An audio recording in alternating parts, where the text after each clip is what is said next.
El más valioso e importante oficial durante el reinado de Hatshepsut fue Senenmut. Gozó de varios títulos gracias a sus habilidades. Entre ellos, fue el supervisor de todas las obras de construcción de Hatshepsut, siendo así el arquitecto de su grandioso templo en Deir el-Bahari, y además fue muy allegado a la queridísima hija de Hatshepsut, Neferurra, pues él fue su tutor real. Tanto se ha especulado de la relación que tenía con la rey faraón Hatshepsut que algunos han llegado a considerar a Neferurra como hija suya. Sin embargo, ¿qué de esto es cierto? ¿Qué tanto sabemos de él? Y sobre todo, ¿por qué es tan importante conocerlo? Vamos a indagar en la vida de Senenmut, los envidiables cargos que desempeñó y las destacadas innovaciones que desarrolló en el arte.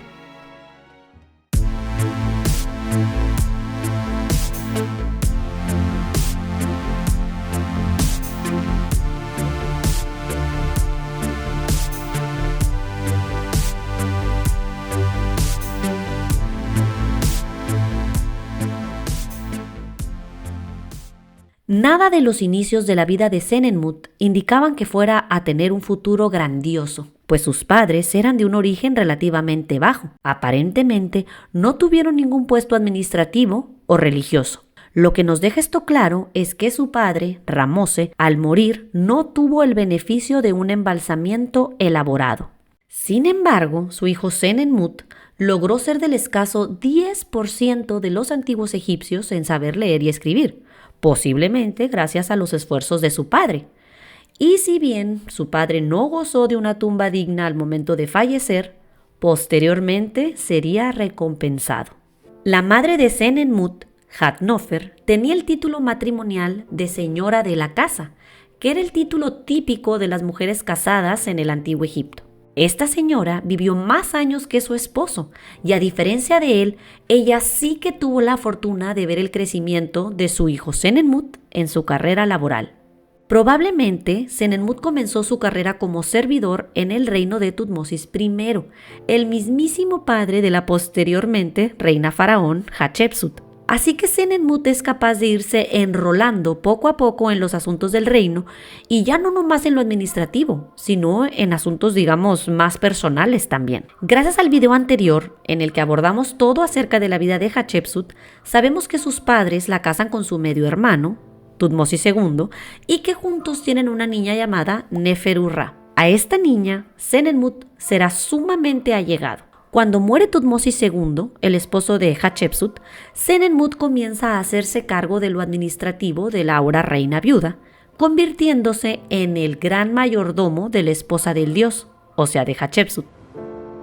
Entre muchas labores que exitosamente desempeñó, él se encargó de la tarea de extraer 2 obeliscos de Asuán que fueron colocados en la entrada del templo de Karnak y que tristemente no llegaron a nuestros tiempos. En el 7º año de la corregencia de Hatshepsut con su hijastro Tutmosis III es que ella se corona rey y con ello Senenmut asciende aún más en su carrera, adquiriendo el título de superintendente en jefe de Amón o bien gran mayordomo de Amón, el dios más importante de la época. Este título le daba control en todas las actividades del templo de Karnak. Senenmut supervisó las construcciones en el templo de Mut en Karnak y en el templo de Luxor, y por supuesto en el Djeser Djeseru, el magnífico templo mortuorio de Hatshepsut en Deir el-Bahari. Entonces bien, gracias a sus capacidades, Senenmut fue adquiriendo responsabilidad en el gran templo de Karnak, en sus dominios tanto económicos como de agricultura, alimentación del ganado, fabricación de vino y contabilidad.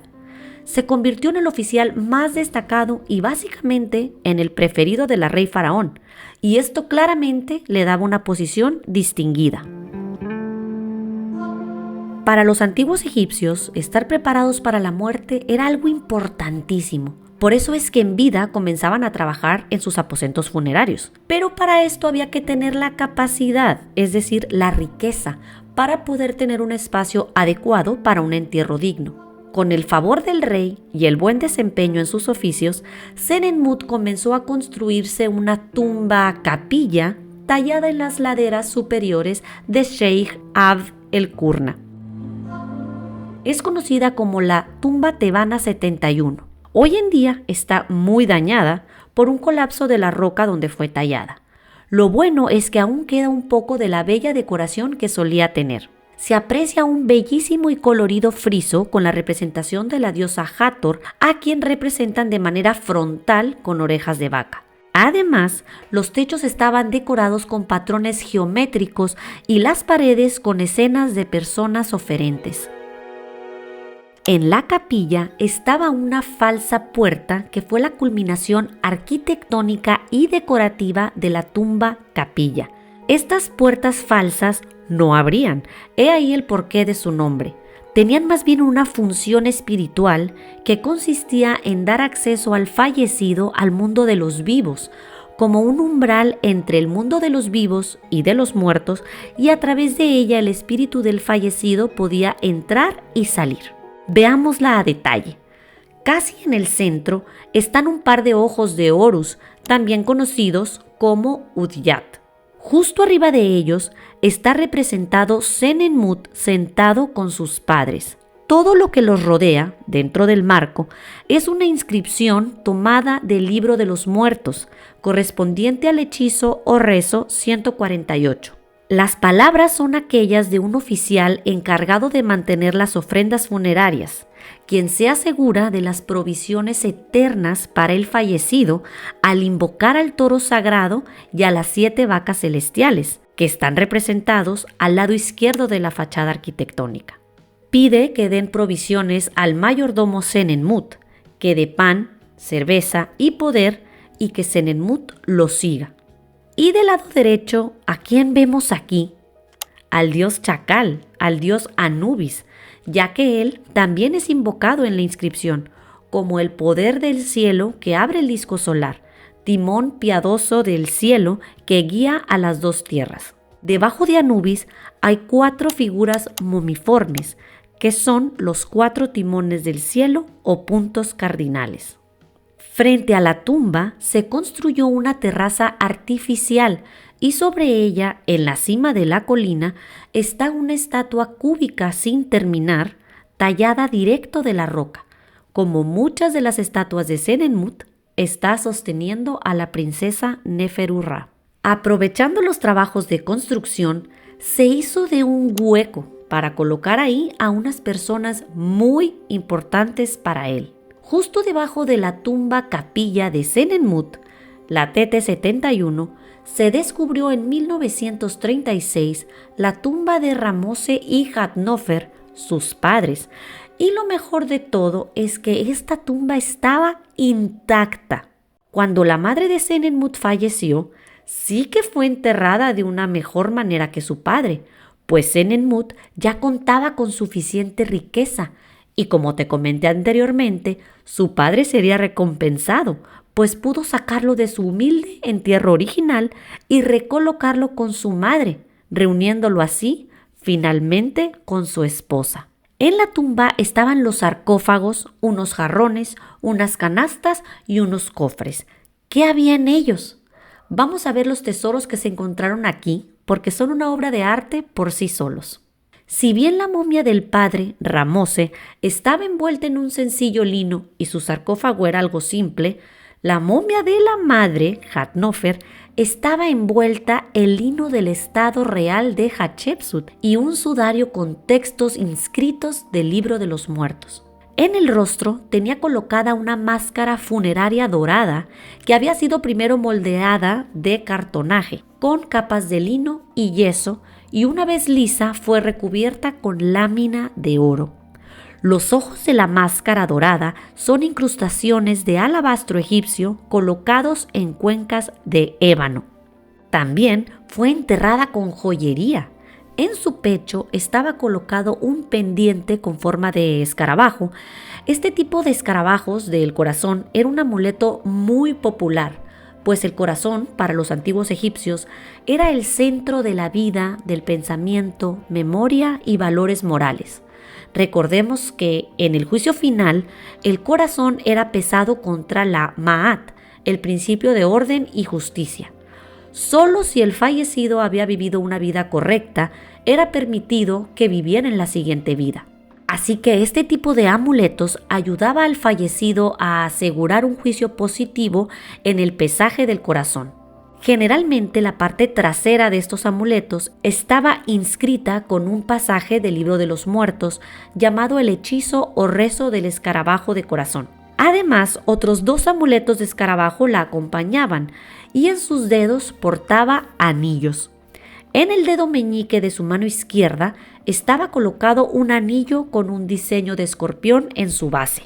En el plano de la tumba se ven algunos objetos circulares y ovalados. Son unas canastas. Todas tienen un patrón súper lindo. Dentro de una canasta circular estaba una canasta más chiquita de apenas unos 10 centímetros de alto y 11 de diámetro que guardaba algo que no podía faltar para la señora de la casa: sus implementos para maquillarse. Se encontró un jarrito que todavía tenía residuo de galena, uno de los minerales usados como cosmético para los ojos. Estos polvos generalmente eran conocidos como col y se guardaban en jarritos de distintos materiales, como piedra, madera, fayenza, vidrio, entre otros. Estaba entonces el jarrito de col y también el aplicador de madera de casi 10 centímetros de largo.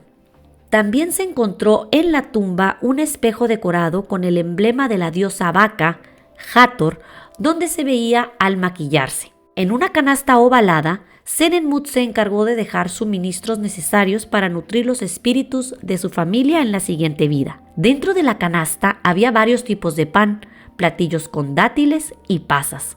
Algo espectacular es la silla de Hatnofer, que nos deja ver la habilidad de carpintería que desempeñaban en aquel tiempo. La silla de Hatnofer es una silla baja de madera. Las patas tienen diseño de garras de animal y el respaldo tiene una interesante decoración, unos amuletos intercalados y en el centro una figura de pie, representada de manera frontal, algo no muy común en el Antiguo Egipto. Esta es la representación del dios Bes, un geniecito enano que tiene barba y melena. Bes era una deidad protectora, protegía al hogar, a las mujeres y a los niños que necesitaban de su cuidado. A sus costados está el amuleto Tit, o nudo de Isis, que es la representación de un pedazo de tela anudado asociado a la diosa Isis, la esposa de Osiris y gran maga. Los nudos se usaban como amuleto ya que creían que unían y liberaban magia. Seguido del amuleto Tit está el pilar Yed, o bien columna vertebral de Osiris, que simboliza la estabilidad y resistencia. El asiento de la silla, que es de cordón de lino, es el original. En la tumba de Ramosei Hatnofer había también varias cajas. Una de ellas es la caja canópica, donde se almacenaban los vasos canopos, que contenían las vísceras de la madre de Senenmut. En otras 3 cajas se almacenaron sábanas de lino. Dentro de una de ellas había hasta 25 sábanas que habían sido dobladas y guardadas cuidadosamente.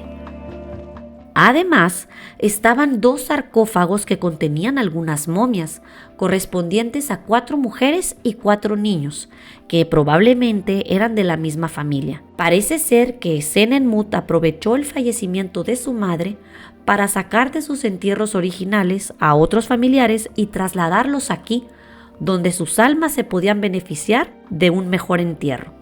Y es que Senenmut desempeñó el título de gran mayordomo de Amón hasta su muerte, así que pudo irse haciendo de monumentos, estatuaria y demás que son pruebas de su estatus y logros. Un escalón muy importante en la carrera de Senenmut fue haber sido tutor real de la princesa Neferu-Ra, la hija que tuvo Hatshepsut con su medio hermano y esposo, el faraón Tutmosis II. Los hijos de los reyes tenían que ser nutridos y educados de la mejor manera, pues podían llegar a ser faraones de Egipto. Por eso es que desde inicios de la dinastía 18, algunas personas, ya fueran hombres o mujeres, eran los indicados en formar y enriquecer a los niños de la realeza. Entre ellos destaca la enfermera o niñera real, que algunas incluso vivían en los reinos de los niños que amamantaban y obtenían un segundo título, que era la que nutrió al dios. Y destaca también el tutor real, que actuaba como guardián y supervisor del entrenamiento tanto físico como intelectual del infante. En algunos casos, así como las niñeras reales, obtenían también el título de aquel que nutrió al dios una vez que el infante se volviera rey. Bueno, el más famoso de todos los tutores reales es Senenmut. Claramente él apreciaba mucho su posición y aún más grande era el afecto que le tenía a la niña Neferurra, pues se mandó a hacer no solo una, sino alrededor de 10 estatuas que lo representaban con la princesa. Al menos 5 de ellas estaban colocadas en el templo de Amón en Karnak, cuyas propiedades él supervisaba. Llaman mucho la atención ya que una escultura de alguien de la realeza, si estaba representada acompañada, debía ser de alguien también de la realeza o una deidad. Así que esto no era común. Y recordemos también la jerarquía de escala, donde la persona, de acuerdo a su importancia, era representada con mayor tamaño. Aquí la cuestión no es así. La composición de las estatuas de Senenmut expresan la tutela hacia la princesa Neferurra, como cubriéndola con su protección. La mayoría de las estatuas de Senenmut con Neferurra son estatuas cúbicas, llamadas así por su forma que representa a la persona sentada en el suelo, con las rodillas dobladas y traídas hacia su pecho, con los brazos cruzados por encima de ellas. Todo esto envuelto en una capa o túnica larga, reducido a la forma de un cubo, del cual solo sobresale la cabeza. A esta forma tradicional, que apareció a comienzos del Imperio Medio, es que Senenmut agrega la carita de la pequeña princesa Neferurra con las características de infante, la trenza de lado y el dedo índice en la boca. Originalmente, la estatua cúbica tenía 5 superficies, lo que daba mucho espacio para escribir en ellas. Así el representado podía darse a conocer bastante bien. Con el paso del tiempo, las estatuas cúbicas fueron evolucionando y se fueron detallando más los elementos humanos como los brazos y las piernas. Senenmut comisionó más que solo estatuas cúbicas, mucho más. Por ejemplo, en otra estatua lo vemos sentado en el suelo con solo una pierna alzada, con la pequeña Neferurra sentada de lado en su regazo. La espalda de la princesa descansa en la rodilla de su guardián, cuyas grandes manos la abrazan junto a su pecho en sentido protector. En otra estatua que se encuentra en el Museo Británico, vemos a Senenmut sedente. Está sentado sobre un asiento convencional en forma de bloque, como muchas otras esculturas del antiguo Egipto, con su mirada hacia el frente, viendo hacia la eternidad. Está nuevamente acompañado de la princesa Neferurra, que está sentada en su regazo, también mirando hacia el frente. Cerca de su pecho, Senenmut la sostiene firmemente con su mano izquierda, mientras que con la mano derecha envuelve a la princesa en modo protector con su capa envolvente. Neferurra está representada con la trencita de lado y en esta ocasión no tiene la cobra, el ureo, en su frente. Los ojos de ambos son grandes y en la boca vemos una ligera sonrisa. La inscripción del frente dice: Jefe mayordomo de la princesa Neferurra, Senenmut. Esta es la única pieza de este estilo. En Chicago, en el Field Museum, hay una escultura única en su pose en la estatuaria egipcia que muestra a Senenmut completamente de pie cargando a Neferurra. Esta escultura en particular me encanta porque en ella es notable el afecto de la niña hacia su guardián, pues Neferurra lo abraza posando su bracito derecho en el hombro de Senenmut. Este gesto enfatiza la relación íntima entre la princesa y su guardián, su tutor real, suavizando los efectos superformales o apagados de cuando las figuras están sin interacción, solo volteando hacia el frente. La princesa tiene en su frente el ureo real y la iconografía de infancia, que es la trencita de lado. En la mano izquierda sostiene un cetro, a veces asociado a la diosa Hathor. Dejando libre las manos y pies, Senenmut viste un largo manto que lleva inscripciones de la cadera hacia abajo, de las cuales en el costado su nombre ha sido atacado, ha sido borrado, así como otros daños en la superficie de la base. De ahí en fuera, la estatua está en excelente condición.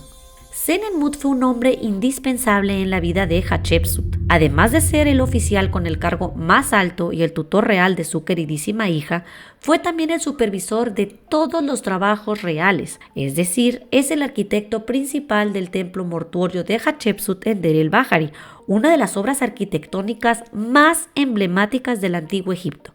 Es una maravilla de la arquitectura egipcia por su diseño innovador que armoniza con los acantilados circundantes de la montaña tebana. Senenmut era un hombre que destacaba en su originalidad.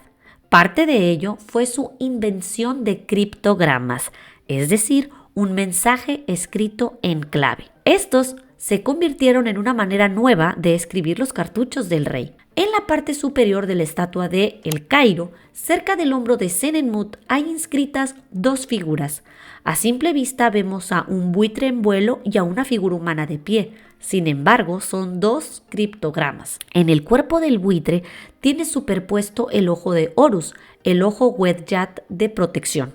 Cerca de sus garras están unos brazos Ka, como si los fuera a agarrar. La figura masculina, de pie, como era usual representar a la divinidad egipcia sosteniendo el cetro Uas y el Ankh, en lo que sería su cabeza se ven nuevamente los elementos que acabo de mencionar, superpuestos. Estos representan los dos nombres de la reina, Maat-Karra y Hatshepsut, en forma criptográfica. En la inscripción que los acompaña, dice con orgullo que él mismo, Senenmut, lo había inventado. Dice que estas son imágenes que ha sacado de su corazón, de su propia labor, que no se han encontrado en las escrituras de los ancestros. Pero esto no llegó nomás ahí. Senenmut pasó su invención a la escultura. Por ejemplo, en la estatua que se encuentra en el Brooklyn Museum, vemos a Senenmut arrodillado, sosteniendo algo entre sus manos. Si nos vamos por partes, vemos que del medio de un par de brazos está una cobra erguida, coronada con cuernos de vaca y el disco solar. ¿Qué nos dice esto? ¿Cuál es el mensaje? Aunque usted no lo crea, aquí está el nombre de trono de Hatshepsut. La cobra es Maat, los brazos son Ka y el disco solar es Ra. ¿Qué nos da? Maat-Ka-Ra. La inscripción de la estatua del Brooklyn Museum tiene una dedicatoria para la diosa Renenutet, la diosa de la cosecha, la señora de la comida, quien toma forma de una cobra como guardiana del granero que aleja a los roedores. En este caso, Ka serían las provisiones o el alimento. Quizá tenía una doble función, siendo para ambas, la rey y la diosa. Este tipo de estatuas no es que sea del todo nuevo. Ya hemos visto algunas desde el Imperio Antiguo así, que están las personas arrodilladas y en sus manos sostienen los jarroncitos Nu. Pero el que ejecutó esta escultura sí que hizo algo diferente. Salió de la imaginación de Senenmut, pero fue interpretado por un talentoso artista. Este tipo de escultura sosteniendo una imagen simbólica comenzó con Senenmut y continuó por cientos de años. Senenmut tiene muchas más estatuas en las que aparece arrodillado. De hecho, podemos dividirlas de acuerdo al elemento votivo que ofrece: el criptograma Ureo, el sistro y la cuerda del topógrafo. El criptograma Ureo, que es el nombre de Hatshepsut, Maat-Karre, los brazos Ka, de los que sale una cobra con los cuernos y el disco solar. El sistro, que es un sonajero utilizado en ceremonias religiosas. El sistro estaba asociado a la diosa Hathor. Es a ella misma a quien vemos representada. Y debajo, el amuleto anudado a modo de base, que como ya abordamos anteriormente, es el nudo de Isis. Y entre los cuernos de la vaca de la diosa Hathor, ¿qué vemos? Una fachada de templo rectangular y en medio algo más. Es nuevamente el nombre de Hatshepsut en escritura críptica. La cuerda del topógrafo era utilizada para medir la altura de los granos en los campos para estimar el tamaño de la cosecha y por ende la cantidad de renta a ser recolectada de los cultivadores que trabajaban las tierras del templo. Sobre la cuerda hay una cabeza pequeña coronada con el ureo con cuernos y el disco solar. La cuerda reposa sobre nuevamente el criptograma de Maat-Karre, los brazos Ka, la cobra y los cuernos con el disco solar. Todo ello sobre un rectángulo inscrito con el jeroglífico que significa oro. Esta es la única de sus estatuas votivas de este tipo. Senenmut fue muy innovador, fue creador de muchos primeros. Por ejemplo, la primera estatua que representa a alguien como tutor real, la primera estatua sistrófora, donde se ve a la persona hincada presentando un sistro votivo a una deidad, la primera estatua naófora, aquella de un hombre sosteniendo un santuario, la primera estatua de un individuo con la cuerda de medición y la primera estatua de un oficial presentando un emblema votivo con el criptograma de Hatshepsut. Y también fue pionero de otra cosa más. El techo de su segunda tumba es el primer techo astronómico conocido en Egipto. Sabemos que Senenmut fue el arquitecto del Djeser Djeseru en Deir el-Bahari. Bueno, cerca de este templo, debajo, fue justo donde Senenmut se construyó una segunda tumba. Esta es la tumba tebana 353. La que vimos anteriormente, la 71, con sus entradas de luz, se la mandó a construir a temprana edad. Y esta segunda, que era todo lo contrario, pues era oscura porque era completamente subterránea, se construyó ya con su carrera avanzada. Esta segunda tumba, la TT353, es famosamente conocida por la decoración de su techo. Los antiguos egipcios tenían un interés tremendo por la astronomía y el primero de los techos en tener una decoración astronómica fue el de la tumba de Senenmut en Deir el-Bahari. Para nada creas que esta era una tumba pequeña. Cuenta con casi 98 metros de longitud y más de 41 metros de profundidad. Se compone de un acceso y 3 corredores descendentes, cada uno seguido por una cámara. En la primera cámara es donde se encuentra el techo astronómico. El techo mide aproximadamente 3 por 3.6 metros y cuenta con 2 secciones. Cada una representa un lado de la esfera celestial, los cielos del norte y del sur. En el centro hay una banda horizontal de texto donde se ve el nombre de Hatshepsut. Tanto arriba como debajo de esta banda hay 2 paneles con más texto de menor tamaño. Enmarcando cada sección del techo, vemos filas de estrellas, 2 en cada lado, a excepción de los lados norte y sur, que ahí se añadió una tercera fila. En las 4 esquinas hay unos círculos, cuyo diámetro corresponde a las 2 bandas de estrellas. En la parte superior, del lado derecho, están representados los decanos, que son subdivisiones de un signo zodiacal, el signo dividido en 3 partes, un periodo de alrededor de 10 días. En la parte superior del lado izquierdo está el nombre Horus de Hatshepsut y los 4 planetas que conocían, la estrella de Venus, Mercurio, Saturno, Júpiter. Y también están algunas constelaciones, una que va con el periodo de la inundación y otra es Orión. En la parte inferior hay 12 círculos con 24 divisiones cada uno que representan el calendario lunar. Unos hacen referencia a los 4 meses del Aket, la primera temporada del año, que es la inundación, entre julio y octubre. Otros al Peret, que es la temporada de la siembra, entre noviembre y febrero, y otros a la estación de Shomu, que es la temporada de la cosecha, entre marzo y junio. Debajo de los círculos hay 16 deidades, cada una representa el ciclo de la luna de la noche. Como puedes ver, este techo es fascinante. De hecho, muchos otros comenzaron a solicitar esta decoración en sus tumbas. Si Senenmut tenía 2 tumbas, ¿en cuál de las 2 fue enterrado? Aparentemente, en ninguna de las 2.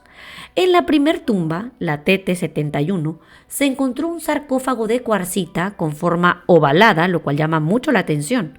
A pesar de su material duradero, estaba hecho pedazos. Fue reconstruido. Sin embargo, parece ser que Senenmut jamás fue enterrado en él. Por otro lado, su segunda tumba, la TT353, fue abandonada con cosas dentro, como herramientas de trabajadores y demás. Según expertos, estas tumbas tenían un rol complementario, siendo así la tumba 71 la capilla de ofrendas pública donde su memoria y la de sus padres sería conmemorada, mientras que la 353 sería su lugar de entierro. No sabemos ni cómo ni cuándo murió Senenmut, si vivió más que Hatshepsut o no. Son preguntas que aún no han tenido respuesta.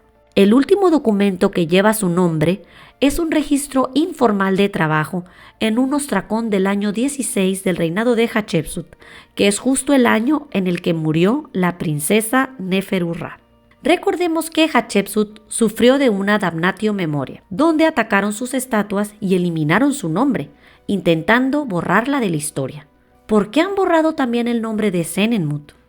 ¿Serán ciertas las especulaciones de que mantuvieron una relación? Algunos han considerado que sí, ya que hay objetos que tienen los nombres de ambos. Incluso se ha llegado a pensar que Neferurra era su hija, pues como hemos visto, tenían una gran cercanía. Además, aparentemente Senenmut nunca se casó, algo bastante inusual en aquellos tiempos, pues no hay nombre de alguna esposa en sus tumbas, ni tampoco de algún hijo. Otra variante es que el nombre de Senenmut haya sido borrado mucho más adelante, en los tiempos de Akenatón, por el nombre de Mut, la consorte de Amón. O bien, ¿será que cayó en desgracia al final de su vida y que por ello destruyeron su momia?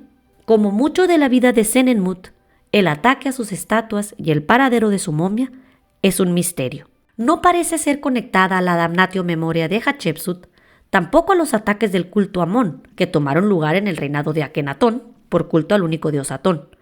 Los motivos no lo sabemos. Lo bueno es que su nombre solo ocasionalmente fue borrado y que la mayoría de sus estatuas se salvaron sin rasguño.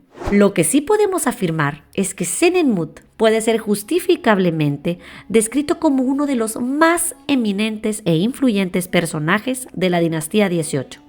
Fue el hombre de mayor confianza de la faraón Hatshepsut, teniendo no solo los mejores títulos oficiales, sino también el cargo del desarrollo intelectual de su única hija. Su persona fue sumamente importante en el reinado de Hatshepsut y su influencia trasciende lo político, reflejándose en el arte y la arquitectura del periodo.